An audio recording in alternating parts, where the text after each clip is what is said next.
माँ तू सबसे प्यारी है, माँ तू जग में न्यारी है। माँ तू सबसे प्यारी है, माँ तू जग में न्यारी है। पिता, पुत्र और पवित्र आत्मा के नाम पर आमीन। आप सबों को जय यीशु। हम लोग आजकल इस सिनडल वर्ष में अन्य कलीसियाओं के द्वारा कैथोलिक कलीसिया के ऊपर जो दोषारोपण सब करते हैं, उसके सच्चाई को जानने का कोशिश कर रहा है। वे लोग जो सिखाते हैं, झूठे झूठे शिक्षाएं दे रहा है, उसका हकीकत सत्य क्या है। अनेकों झूठ जो शिक्षाओं की खुलासा इन क्लासों के द्वारा हम लोगों ने किया, ये आपस में नफरत बढ़ाने के लिए नहीं, बल्कि कई अज्ञानी लोग हैं, जो निष्कलंक लोग हैं, उनकी उस बातों को स्वीकार कर, उसको सीख कर, उसके अनुसार अपने जीवन को बर्बाद कर रहा है। अज्ञानी लोग, अशिक्षित लोग उनकी उन शिक्षाओं को सुनकर इस प्रकार के गलत झूठी शिक्षाओं में पढ़कर अपने जीवन को खराब कर रहा है। तो अनेकों लोग हमारे YouTube चैनल में भी जो सवाल करते हैं, मुझे दया आते हैं, कुछ कुछ ऐसा सवाल वे लोग करते हैं, इतने अधिक अज्ञानता में रह करके। किसी पास्टर ने कहा, किसी ने ऐसा बोला, ये बोलकर अनेक लोग मेरे से सवाल भी करते हैं, देखो फलाना ने ये बोला, ऐसे ऐसा करके। एक है, संत पापा को कोई अधिकार नहीं, बाइबल सब कुछ है, बाइबल जो सिखा रहा है उसको सीखना चाहिए। बाइबल के बाहर जो पोप ने बोला बोल करके तुम लोग सिखाते हैं, सब गलत है। ये बोल करके अनेकों लोग सिखाते हैं, और ऐसे निष्कलंक जो लोग, जो अज्ञानी लोग, जिनको बाइबल के विषय में ये सब अधिक जानकारी नहीं, वे लोग वो विश्वास करते हैं। तो उनके लिए मैं कुछ बातें बता करके देना चाहूँगा। क्या संत पापा को ईश्वर ने कुछ अधिकार दिया कि नहीं दिया? मैंने एक क्लास इससे पूर्व में भी लिया है। संत पेत्रुस को जो अधिकार जो मिला है, बाइबल के अंदर जो पेत्रुस को जो अधिकार मिला, वही अधिकार संत पापा का अधिकार है। हम लोग थोड़ा सा और उस पर मनन चिंतन करना चाहूँगा। मत्ती का सुसमाचार उसके अध्याय 16 वाक्य 19 में ईसा मसीह ने जो अधिकार दिया, इसके विषय में प्रभु ईसा मसीह ने पेत्रुस से कहा, मैं तुम्हें स्वर्ग राज्य की कुंजियां प्रदान करूंगा। ईसा मसीह ने इन स्वर्ग राज्य की कुंजियां प्रदान करूंगा कह करके ईसा मसीह ने पेत्रुस को एक अधिकार दिया। कुंजियां अधिकार का चिन्ह है। कुंजियां अधिकार का चिन्ह है। इसका मतलब ईसा मसीह ने पेत्रुस को स्वर्ग राज्य की कुंजियां प्रदान करूंगा बोलकर उन्हें अधिकार दिया। इसके बाद क्या कहा? तुम पृथ्वी पर जिसका निषेध करेगा, स्वर्ग में भी उसका निषेध रहेगा। ईसा मसीह ने यह नहीं कहा तुम जो पवित्र ग्रंथ में जो लिखा हुआ चीज उसको पढ़ना, उसको पढ़ाना और उसके अनुसार जो कुछ तुम करेगा वो स्वर्ग में स्वीकृत होगा। ईसा मसीह ने यह नहीं कहा पेत्रुस से जो बाइबल के अंदर लिखा हुआ चीज केवल तुम वो पढ़ना। ईसा मसीह ने यह भी नहीं कहा तुम बाइबल के अलावा कुछ और नहीं सिखा सकता, बल्कि ईसा मसीह ने कहा तुम पृथ्वी पर जिसका निषेध करोगे स्वर्ग में भी उसका निषेध रहेगा। पृथ्वी पर जिसकी अनुमति दोगे स्वर्ग में भी उसकी अनुमति रहेगी। इसका मतलब पेत्रुस जिसका अनुमति देता है या निषेध करता है वो आगे नियम बनेगा, स्वर्ग का नियम बनेगा, वो बाइबल में लिखा हुआ मानेगा। ईसा मसीह के कहने का तात्पर्य यह था जो तुम नियम बना करके बोलेगा वो स्वर्ग का नियम अर्थात वो बाइबल का नियम बनेगा। मत्ती का सुसमाचार 18 वाक्य 18 को भी पढ़ लेते हैं।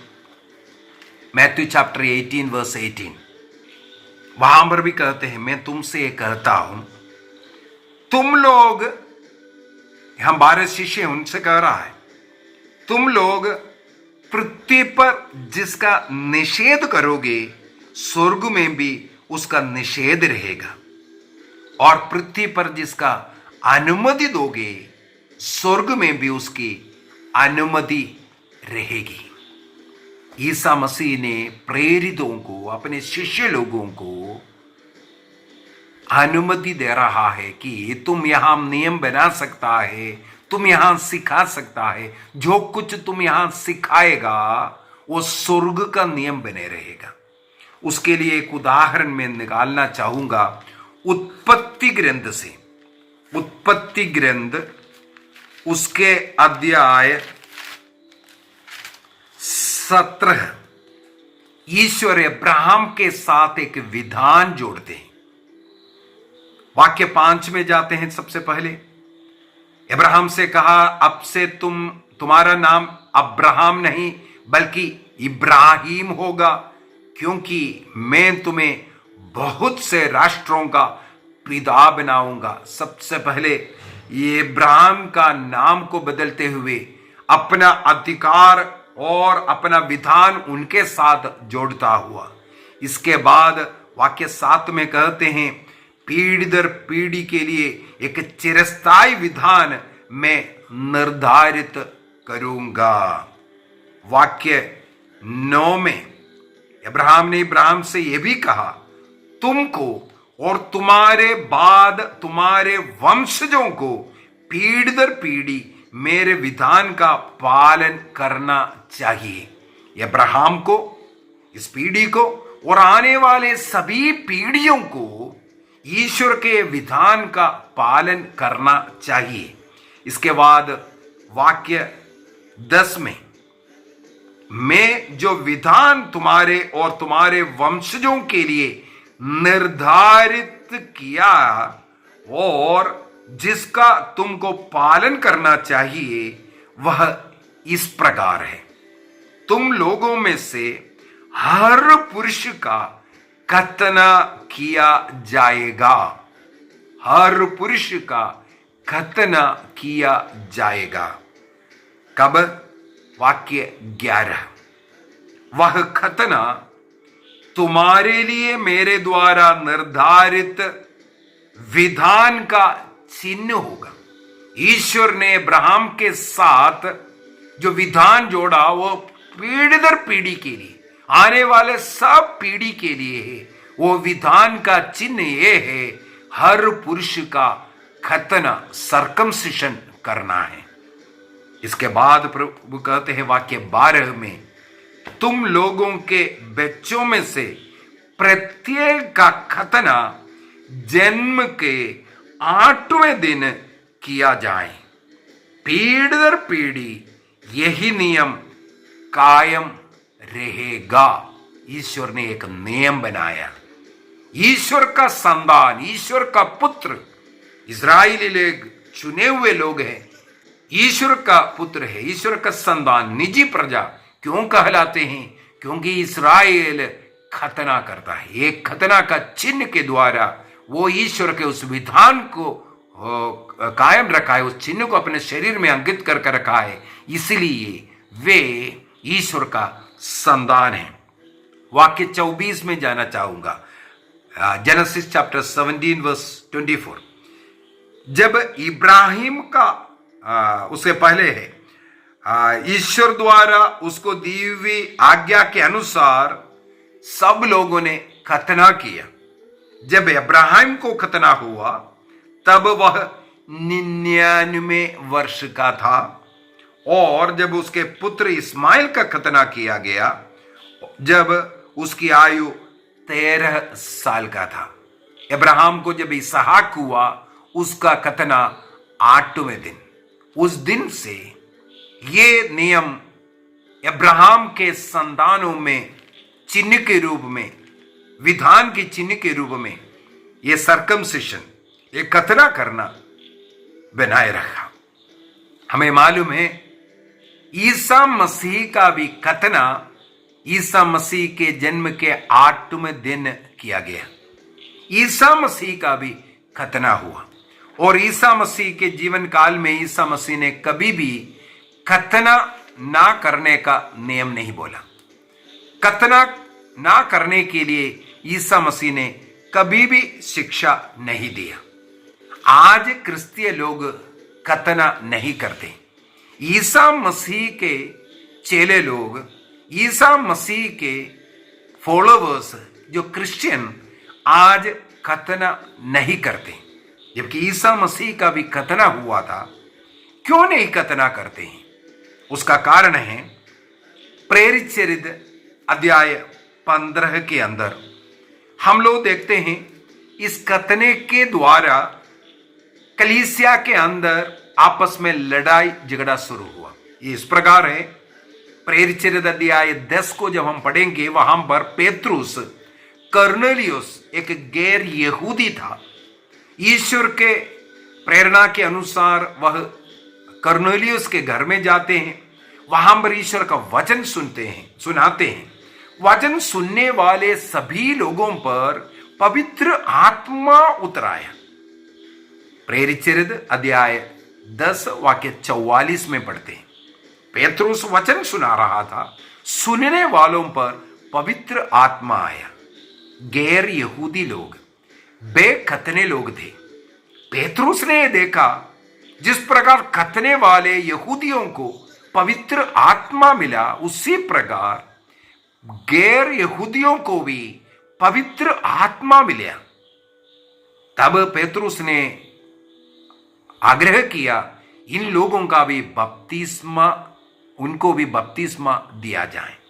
इसलिए उसी दिन गैर यहूदी लोगों को पहली बार वहां पर बपतिस्मा देते हैं। कर्नेलियुस के घर में चाहे छोटे बच्चे क्यों ना हो, जैसे 8वें दिन इसहाक का बपतिस्मा हुआ, 13वें साल में इस्माइल का बपतिस्मा हुआ, 99वें साल में अब्राहम का खतना हुआ, उसी प्रकार यहां पर इनके घर में जितने भी लोग थे सबों का बपतिस्मा हुआ, खतना नहीं बपतिस्मा हुआ। इसके विषय में आगे चलकर के कलीसिया में मतभेद शुरू हुआ। गैर यहूदियों को बपतिस्मा देना इससे प्रारंभ हुआ। तब कुछ यहूदी लोग लड़ने लगे, नहीं इनको बपतिस्मा देने के पूर्व में इनका खतना किया जाए। कई लोगों का खतना करने के बाद उनको बपतिस्मा दिया, लेकिन अनेकों लोगों को इसके खतना के बगैर भी बपतिस्मा दिया था। तब सबसे पहले यरूशलेम में ये वाद विवाद के कारण एक बैठक हुआ। इसे हम लोग सिनड कहते हैं। बिशपों का, चर्च के अधिकारी लोगों का वो बैठक। उस बैठक में हम लोग देखते हैं सबसे पहले पेत्रुस उठ खड़े होकर के, पेत्रुस जो उस समय पर कलीसिया का मुखिया है, वो खड़े होकर के भाषण दिया, हमें क्या करना है क्या नहीं करना है, और क्या कर्नेलियुस के घर में क्या हुआ था इसका वर्णन किया। इसके बाद याकूब, यरूशलेम का जो बिशप था, पहला बिशप यरूशलेम का, वो खड़े होकर के उन्होंने भी भाषण दिया उसके विषय में। इसके बाद वहां पर इकट्ठे हुए जितने भी चर्च का लीडर्स है, जो बिशप लोग हैं या जो अधिकारी लोग हैं, वे लोग निर्णय किया अब खतने का कोई मतलब नहीं है। अब ईश्वर का संतान बनने के लिए केवल बपतिस्मा लेना जरूरी है। इसलिए गैर खतने लोग, गैर यहूदी लोगों को पर खतना करवाना जरूरी नहीं है। केवल हम गैर यहूदियों से यही आग्रह करेंगे, वे लोग व्यभिचार जैसे पाप, जो जिस प्रकार का पाप व्यभिचार, वहां पर एक शब्द इसलिए भी है, मूर्ति पूजा को भी व्यभिचार बाइबल में लिखते हैं। उनका वो मूर्ति पूजा वह समाप्त करें और मूर्तियों को अर्पित मांस खाना, प्रसाद खाना बंद कर दे। बस उनको खतना करने की जरूरत नहीं। वे लोग जब मूर्तियों को छोड़कर, अन्य देवी देवताओं को छोड़कर ईसा मसीह में यदि विश्वास करता है, उनको बपतिस्मा दिया जाए, ये निर्णय वहां पर यरूशलेम महासभा में निर्णय किया। ये कलीसिया का पहला महासभा सिनड था। यहां पर निर्णय किया अब से खतना नहीं करना। इस निर्णय के अनुसार क्रिश्चियन लोगों में खतना करना समाप्त किया गया। ये ईश्वर के ओर से आया हुआ आदेश था। हम लोगों ने देखा, ये अब्राहम से कहा पीढ़ी दर पीढ़ी खतना करना जरूरी है, ये विधान का चिन्ह है।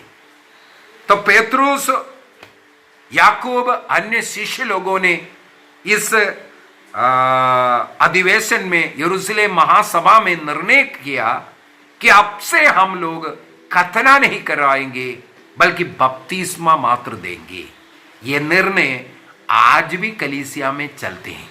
मैं इसलिए बोल करके दिया, एक छोटा सा उदाहरण दिया कि ईसा मसीह ने जो पेत्रुस को, जो शिष्य लोगों को जो अधिकार दिया, जो नियम है उसको बनाने के लिए और मना करने के लिए अधिकार। इस प्रकार चाहे हम लोग विश्राम दिवस का नियम को देख लीजिए, इतवार को प्रभु के दिन को मनाने का आदेश हुआ। बाइबल के अनुसार पवित्र तृत्व के विषय में तृत्व शब्द इसके अंदर नहीं है, लेकिन कलीसिया ने इसकी घोषणा किया। बाइबल के अनुसार पवित्र तृत्व एक ईश्वर है, पिता पुत्र पवित्र आत्मा एक ईश्वर है। ये सब जो कलीसिया द्वारा अनेकों बातें हम लोगों को समय समय पर सिखाया, ये किसी एक व्यक्ति के द्वारा नहीं। संत पापा वतिकान में बैठ करके स्वप्न देख करके अगला दिन घोषणा नहीं करते, मुझे ऐसा स्वप्न मिला, ये होना है, ऐसा नहीं है। कलीसिया में इसलिए महासभाएं होता है, सिनड होता है, लोकल सिनड होता है, लोकल निर्णय करता है, उसको आगे भेजता है, इसके बाद महासभाएं होता है। हमें मालूम है इस प्रकार अनेकों महासभाएं कलीसिया में हुआ, ऐसे ऐसे चीजों पर निर्णय करने के लिए। संत पापा उस निर्णय को आधिकारिक रूप से घोषित करता है। इसको मजिस्टीरियम ऑफ कैथोलिक चर्च कहते हैं।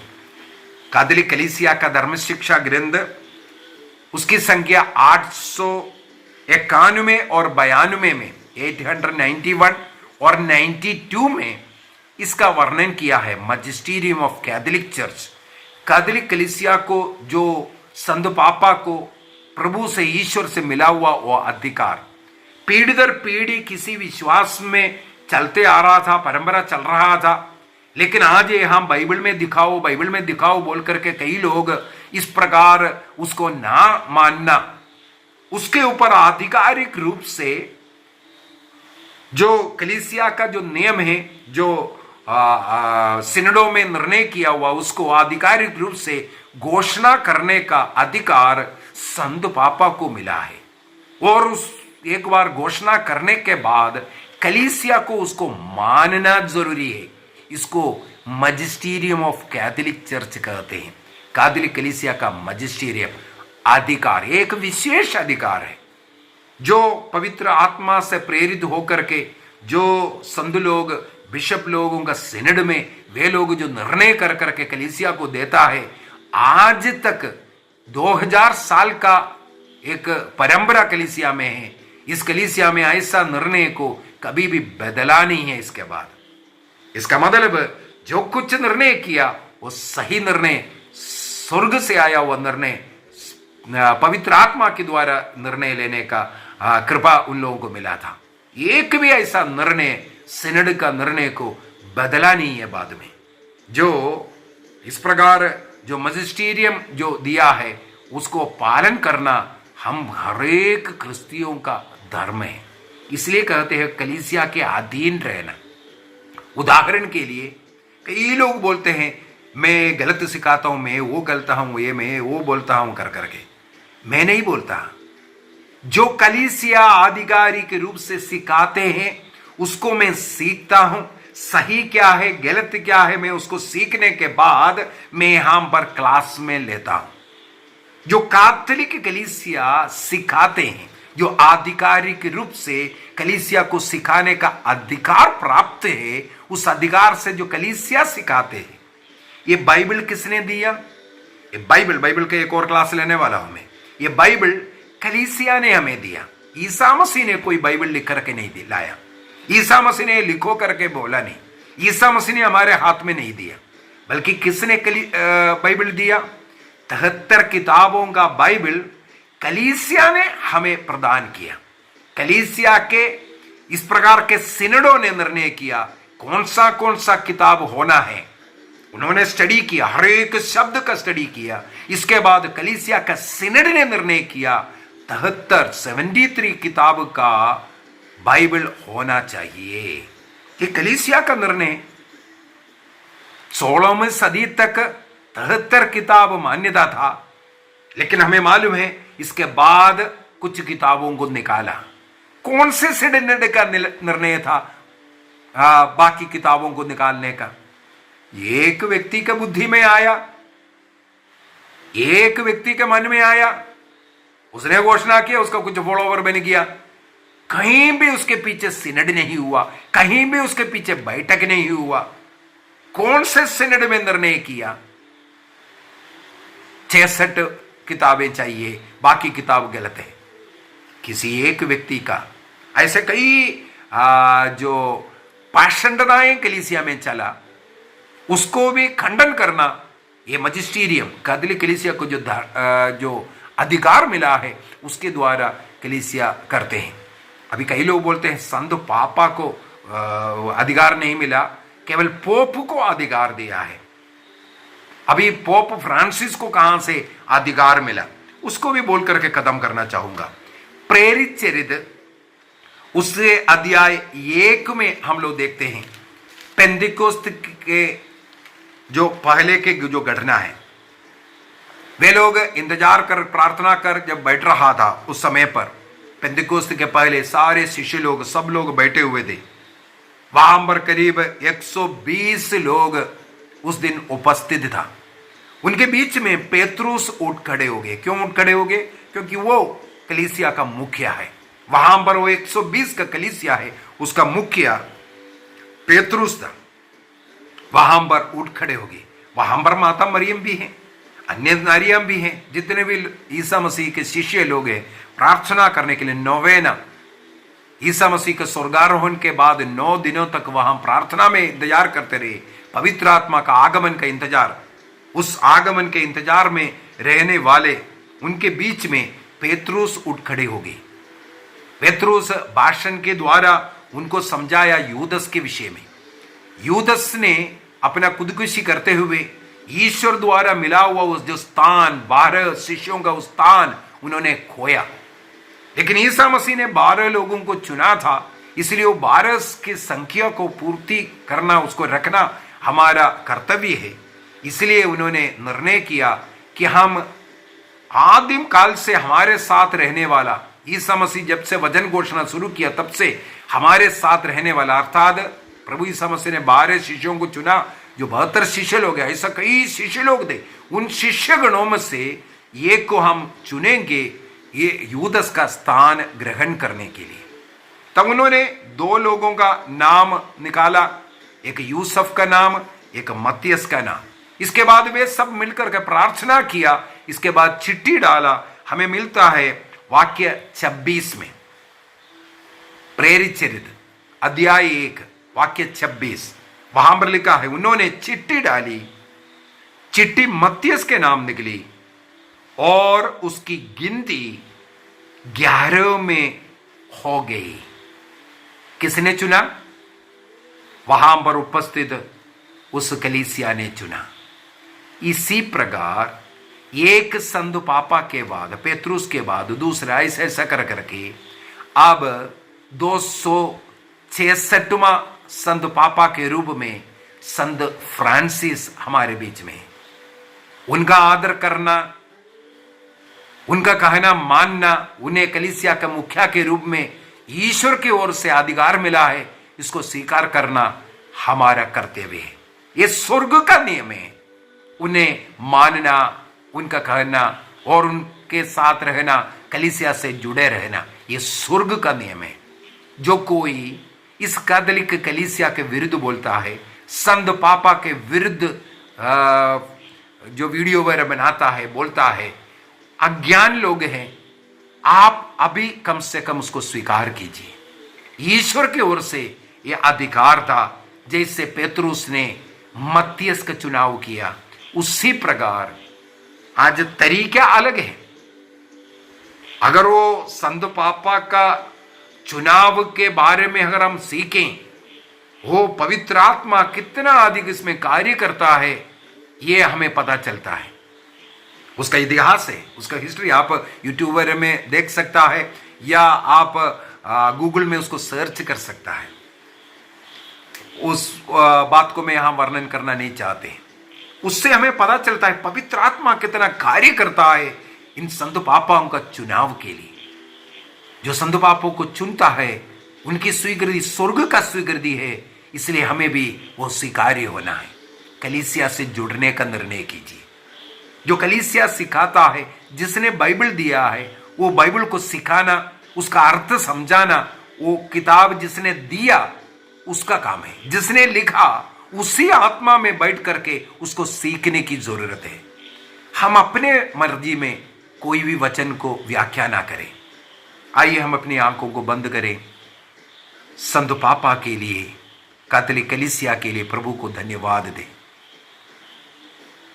आज भी कैथोलिक कलीसिया में जो नियम चलता है, पूरे विश्व के कलीसिया एक अगुआ संत पापा के अधीन रहता, एक साथ जुड़े रहता, नियम का पालन करता, उसी प्रकार सारे संसार जुड़ जाए। हम प्रार्थना करें, गैर कैथोलिक लोग जो कलीसिया के ऊपर अत्याचार कर रहा है, निंदा करता है, कलीसिया के विरुद्ध वीडियो बना करके डालते हैं, ऐसे लोगों का मन परिवर्तन के लिए प्रार्थना करें। कुछ शैतानी लोग प्रभु के कलीसिया को तोड़ने में लगा हुआ है। वो नहीं चाहते सारे संसार में ये फैल जाए। ईसा मसीह ने आग्रह किया कलीसिया एक हो जाए, वे सबके सब एक हो जाए। ईसा मसीह ने यहूदी गैर यहूदियों के बीच के दीवार को अपने क्रूस के द्वारा तोड़ा, लेकिन आज क्रिस्तियों के बीच में भिन्नताएं शैतान लेके आए। ऐसे कई लोग क्रिस्तीय धर्म को खत्म करने के लिए कई सेंटरों को, कई गिरजारों को तोड़ा, क्रिस्तियों को मार डाल रहे हैं। उनकी वीडियो देखकर अनेकों लोग उसमें विश्वास कर रहे हैं। सत्य कलीसिया से दूर हो रहा है। हम निर्णय करें, हम लौटते हैं। हम इस कलीसिया के साथ जुड़े रहेंगे। इस कलीसिया में यदि कुछ कमियां हैं, हम उसको पूरा करेंगे। इंडिविजुअल में, व्यक्ति में कमियां होगा, लेकिन कलीसिया मसीह का शरीर है, उसमें कोई कमी नहीं हो सकता। कलीसिया में जुड़ने वाला मुझ में कमियां हो सकता है, लेकिन मेरे कलीसिया में कोई कमी नहीं हो सकता, क्योंकि वो मसीह का शरीर है। मसीह में कोई कमी नहीं, मसीह पवित्र है। आइए हम स्वीकार करें, कैथोलिक प्रेरित पवित्र और प्रेरित कलीसिया पर हम विश्वास करें। एकमात्र वो कलीसिया पर हम विश्वास करें।